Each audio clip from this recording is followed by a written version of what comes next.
അമ്മയോടൊപ്പം ഹൃദയം നിറയെ സ്നേഹഗീതമുഴങ്ങും ജീവന്റെ വഴിയെ അമ്മയോടൊപ്പം.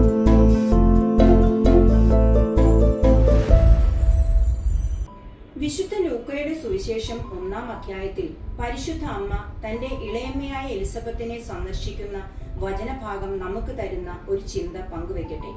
കന്യക ഗർഭം ധരിച്ചപ്പോൾ സമൂഹത്തിന്റെ കുത്തുവാക്കുകളിൽ മാനസികമായി അനുഭവിച്ച വേദന, ഗർഭാവസ്ഥയിലുള്ള ഏതു സ്ത്രീയും അനുഭവിക്കുന്ന ശാരീരിക പ്രയാസങ്ങൾ, ഇവയെല്ലാം അമ്മയെ തളർത്തിയെങ്കിലും അവയൊന്നും വകവയ്ക്കാതെ സന്തോഷത്തോടെ തന്റെ ഇളയമ്മയെ ശുശ്രൂഷിക്കാൻ തിടുക്കത്തിൽ മലഞ്ചെരുവിലൂടെ നടന്നു നീങ്ങുന്ന പരിശുദ്ധ മറിയത്തെപ്പറ്റി വചനം പറയുമ്പോൾ സ്വന്തം പരിമിതികളെ മറന്നുകൊണ്ട് മറ്റുള്ളവരെ സ്നേഹത്തോടെ പരിചരിക്കുന്ന ഒരു മാതൃകയായി അമ്മ നമുക്ക് മുന്നിലുണ്ട്.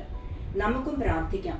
അമ്മേ മാതാവേ, ക്ലേശങ്ങളും പ്രയാസങ്ങളും ഞങ്ങളെ അലട്ടുമ്പോഴും മറ്റുള്ളവരെ സ്നേഹത്തോടും സന്തോഷത്തോടും പരിചരിക്കാനുള്ള കൃപ ഞങ്ങൾക്ക് തരണമേ. ആമേൻ. അമ്മയോടൊപ്പം ഹൃദയം നിറയെ സ്നേഹഗീതമുഴങ്ങും ജീവന്റെ വഴി